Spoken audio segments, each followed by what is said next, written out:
அறிவோம் ஆரோக்கியம் நேயர்கள் அனைவருக்கும் அன்பான வணக்கங்கள். நான் ஸ்ரீவர்மா மருத்துவமனையின் மகளிர் சிறப்பு மருத்துவர் ஜெயரூபா.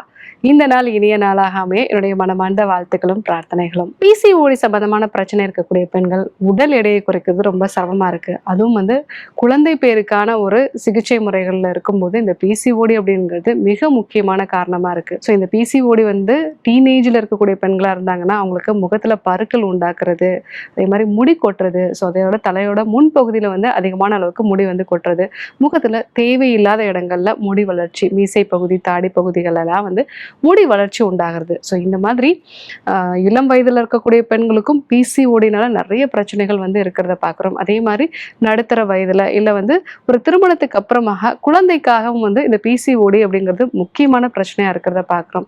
இதுவே ஒரு 40 வயதுகளில் இருக்கக்கூடிய பெண்கள், எனக்கு ஆல்ரெடி பிசிஓஎஸ் இருந்தது டாக்டர், அதனால இப்போ ஃபைபாய்ட்ஸ் மாதிரியான பிரச்சனைகள் இருக்கு, எனக்கு உடல் எடையை குறைக்கிறது ரொம்ப சிரமமா இருக்கு, ப்ரீ மென்ஸ்ட்ரல் சிம்டம்ஸ்லாம் இப்போ ரொம்ப அதிகமா இருக்கு, ரொம்ப சீக்கிரமாவே எனக்கு சக்கரை வியாதி வந்துருச்சு. இந்த மாதிரி பிசிஓடி அப்படிங்கிறது பெண்களோட வாழ்க்கையில தொடர்ந்து பயணிக்கக்கூடிய ஒரு முக்கியமான பிரச்சனையா இருக்கு. ஸோ இதை ஆரம்ப கட்டத்திலே எப்படி சரி செய்யறது, நான் சொல்லக்கூடிய இந்த 3 முறைகளை நீங்க ஃபாலோ பண்ணும்போது பிசிஓடியில இருந்து நிரந்தரமான ஒரு தீர்வு உங்களுக்கு கிடைக்கும். முதல்ல இந்த பிசிஓடி எதனால ரொம்ப நாளா இதுக்கு மருந்துகள் சாப்பிடணும்னு சொல்றாங்க. ஸோ இதுக்கு எப்பவுமே நம்ம ஒரு மருத்துவர்களோட ஆலோசனை அடிக்கடி எடுத்துக்கணும் அப்படிங்கிறது எல்லா மருத்துவர்களுமே சொல்லக்கூடிய ஒரு விஷயமா இருக்கு. ஏன்னா இது ஒரு லைஃப் ஸ்டைல் டிசார்டர். ஸோ ஒரு காய்ச்சல் வருது, ஒரு 3 நாட்கள் மருந்து சாப்பிட்றோம், அதுக்கப்புறமா அது சரியாயிடுது, அதுக்கப்புறமா அந்த காய்ச்சலை பத்தி நம்ம எப்பவுமே யோசிக்க வேண்டியதில்லை. ஆனால் இந்த பிசிஓடி மாதிரியான பிரச்சனைகள் அப்படிங்கும்போது அதற்கு பீரியட்ஸ் வரல அப்படிங்கிற ஒரே பிரச்சனையை தான் எல்லாருமே மருத்துவர்கிட்ட போகக்கூடிய ஒரு காரணமா இருக்கு. பீரியட்ஸ் வரதுக்காக சில மாத்திரைகள் எடுத்துக்கிட்டேன் டாக்டர், ஆனால் அப்போதைக்கு எனக்கு பீரியட்ஸ் வந்துச்சு. ஸோ உடனடியே நான் என்ன நினைச்சிட்டேன், எனக்கு பிசிஓடி சரியாயிடுச்சுன்னு நினைச்சிட்டேன். ஆனால் ஒரு 6 மாசம் கழிச்சு திருப்பியும் எனக்கு மாத்திரைகள் எடுத்தாதான் பீரியட்ஸ் வரக்கூடிய ஒரு நிலை இருந்தது.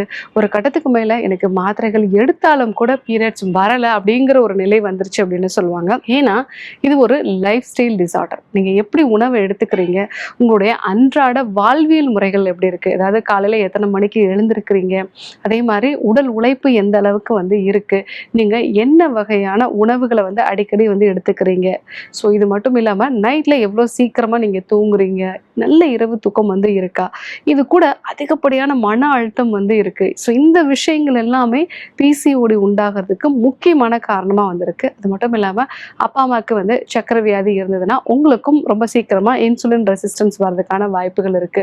இல்ல ஒருவேளை ஏதாவது ஒரு காய்ச்சலோ இல்ல ஏதாவது ஒரு இன்ஃபெக்ஷனோ, நிறைய பெண்கள் சொல்றது எனக்கு ஒரு ஹெப்படைட்டிஸ் பி இன்ஃபெக்ஷன் வந்துச்சு டாக்டர், அதுக்கப்புறமா தான் எனக்கு உடல் எடை அதிகரிக்க ஆரம்பிச்சது, பிசிஓடி பிரச்சனை வந்துச்சுன்னு சொல்லுவாங்க.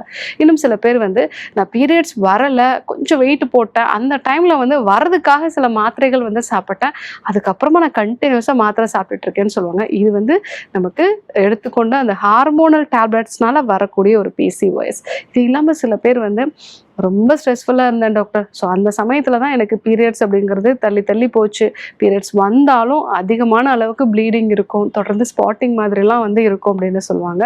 ஸோ இந்த மாதிரி இந்த பிசிஓடி வர்றதுக்குமே காரணங்கள் நிறைய இருக்குது. ஒரு மாத்திரைகள் எடுத்துக்கிட்ட பிறகு, முக்கியமாக ஹார்மோனல் மெடிசன்ஸ் எடுத்துகிட்ட பிறகு வரக்கூடிய பிசிஓஎஸ், அதே மாதிரி ரொம்ப ஸ்ட்ரெஸ்னால வரக்கூடிய அட்ரினல் சஃபிஷியன்சி நமக்கு இருக்காது, அந்த ஒரு காரணத்தினால வரக்கூடிய பிசிஓஎஸ், உடம்புல ஏதாவது ஒரு இன்ஃப்ளமேஷன் இருக்கும், ஸோ ஏதாவது ஒரு காய்ச்சலை தொடர்ந்தோ இல்லை ஏதாவது ஒரு செரிமான கோளாறுகளை தொடர்ந்தோ உங்களுக்கு பிசிஓஎஸ் வரலாம். இது இல்லாமல் பரம்பரை காரணமாகவும் உங்களுக்கு பிசிஓஎஸ் வரலாம். இத்தனை காரணங்கள் இருக்கிறதுனால தான் பீரியட்ஸ் வரதுக்காக கொடுக்கக்கூடிய மாத்திரைகள் மட்டும் உங்களுக்கு நிரந்தர தீர்வை கொடுக்கறது இல்லை. ஸோ நீங்கள் என்னென்ன விஷயங்கள்லாம் ஃபாலோ பண்ணணும். ஸோ முதல்ல நீங்கள் உங்கள் உடம்ப டீடாக்சிஃபிகேஷன் பண்ண வேண்டிய விஷயங்களை ஃபாலோ பண்ணணும். ஸோ எதுக்காக இந்த டீடாக்சிஃபிகேஷன் அப்படின்னா, ஸோ உடம்புல தேவையில்லாத ஹார்மோன்ஸ் அதிகமாக இருக்கிறது, அதே மாதிரி தேவையான ஹார்மோன்ஸ் நமக்கு குறைவாக இருக்கிறது.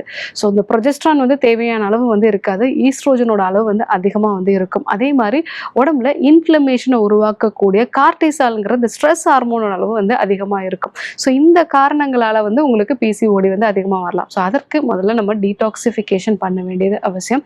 அது மட்டும் இல்லாமல் இந்த பிசிஓடி அப்படிங்கிறது நம்ம உடம்புல கஃபம் வாதம் இது ரெண்டுமே வந்து பாதிக்கப்படுறதுனால வரக்கூடிய ஒரு விஷயம். ஸோ அந்த நிலைகளில் முதல்ல நம்ம டீடாக்சிஃபிகேஷன் வந்து எடுத்துக்கும் பொழுது நம்மளுடைய உடம்புல இருக்கக்கூடிய செல்கள் எல்லாத்துலேயுமே வந்து கழிவுகள் தேங்கி இருக்கும். ஸோ இது வந்து முறையாக வந்து வெளியேற்றப்படும். டீடாக்சிஃபிகேஷன் அப்படிங்கிறது 7 நாள் எடுத்துக்கொள்ளக்கூடிய நெய் மருந்து சிகிச்சை.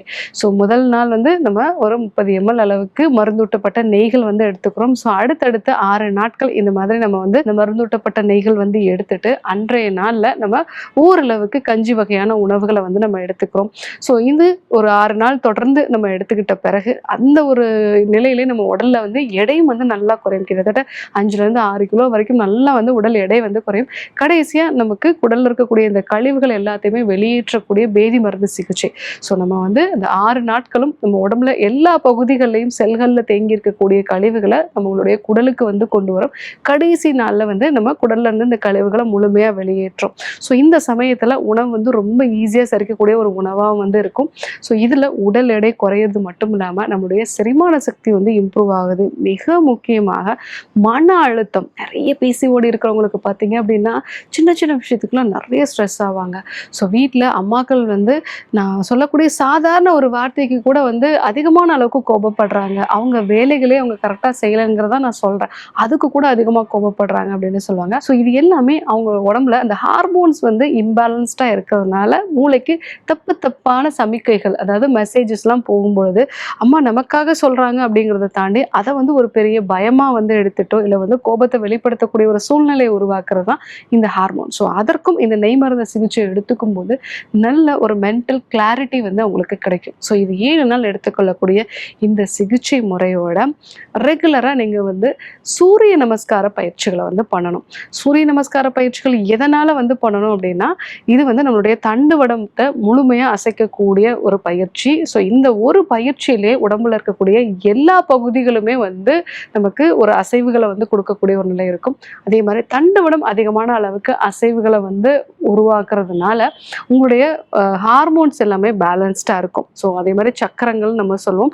ஸோ இதுவும் வந்து பேலன்ஸ்டாக இருக்கும். மிக முக்கியமாக இந்த மூலாதார சக்கரமும் சுவாதிஷ்டான சக்கரமும் இந்த 2 சக்கரங்கள்ல தான் பிசிஓடியில் இருக்கவங்களுக்கு பாதிப்புகள் இருக்கும். இந்த சூரிய நமஸ்கார பயிற்சிகளை 21 முறை காலை நேரத்திலையும் ஈவினிங் டைம்லையும் நம்ம வந்து பண்ணும் பொழுது உங்க உடம்புல இருக்கக்கூடிய அதிகப்படியான எடையும் வந்து குறையும். அதே மாதிரி ஹார்மோன்ஸும் வந்து பேலன்ஸ்டா இருக்கும். மன அமைதியும் வந்து கிடைக்கும். கடைசியாக கருஞ்சீரகம், சதக்குப்பை, மரமஞ்சள். இந்த சதக்குப்பை, மரமஞ்சள் நாட்டு மருந்து கடைகளில் வந்து நம்ம கேட்டு வாங்கிக்கலாம். கருஞ்சீரகம்ங்கிறது இப்போ எல்லாமே பரவலாக எல்லா இடத்துலையுமே கிடைக்குது.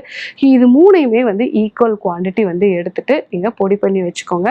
ஒரு 2 கிராம் அளவுக்கு காலை இரவு 2 வேளையுமே வந்து வெது வெதுப்பான வெந்நீரோட வந்து உணவுக்கு அப்புறமா சாப்பிடணும். ஸோ இந்த ஒரு விஷயம் வந்து நீங்கள் ரெகுலராக எடுத்துக்கும் போது கருஞ்சீரகம் அப்படிங்கிறது நம்ம உடம்புல இருக்கக்கூடிய இன்ஃப்ளமேஷனை வந்து குறைக்கும். இதில் நிறைய மருத்துவ குணங்கள் வந்து இருக்கு. ஏன்னா மரணத்தை கூட வந்து இது தவிர்க்கக்கூடிய ஒரு விஷயமா இருக்கும் அப்படிங்கிறது நிறைய நம்மளுடைய நூல்கள் எல்லாமே சொல்லியிருக்கக்கூடிய விஷயம். ஸோ அந்த அளவுக்கு உடலுக்கு நல்ல ஒரு எஃபெக்டை கொடுக்கக்கூடியது. முக்கியமாக உடம்புல இருக்கக்கூடிய இன்ஃப்ளமேஷனை வந்து இது குறைக்கும்.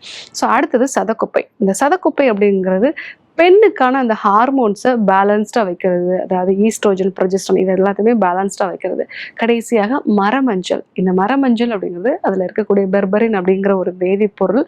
ஸோ நம்மளோட உடம்புல இருக்கக்கூடிய இன்சுலின் ரெசிஸ்டன்ஸை வந்து குறைக்கக்கூடியது. அதே மாதிரி செல்கள் வந்து புதுப்பிக்கக்கூடிய தன்மையை வந்து இது அதிகரிக்கும். ஸோ இந்த 3யும் ஈக்குவல் குவான்டிட்டி எடுத்துட்டு நைட்டில் நீங்கள் காலை இரவு 2 வேளையுமே உணவுக்கு அப்புறமா வந்து எடுத்துக்கும் போது நல்ல ஒரு மாற்றத்தை வந்து பார்க்கலாம். So PCOD life long medicines எடுத்துக்கணும்னு சொல்கிறவங்க எல்லாருக்குமே நான் சொல்லக்கூடிய இந்த 3 மெத்தடை ஃபாலோ பண்ணீங்க அப்படின்னா நிரந்தரமான ஒரு தீர்வு கிடைக்கும்.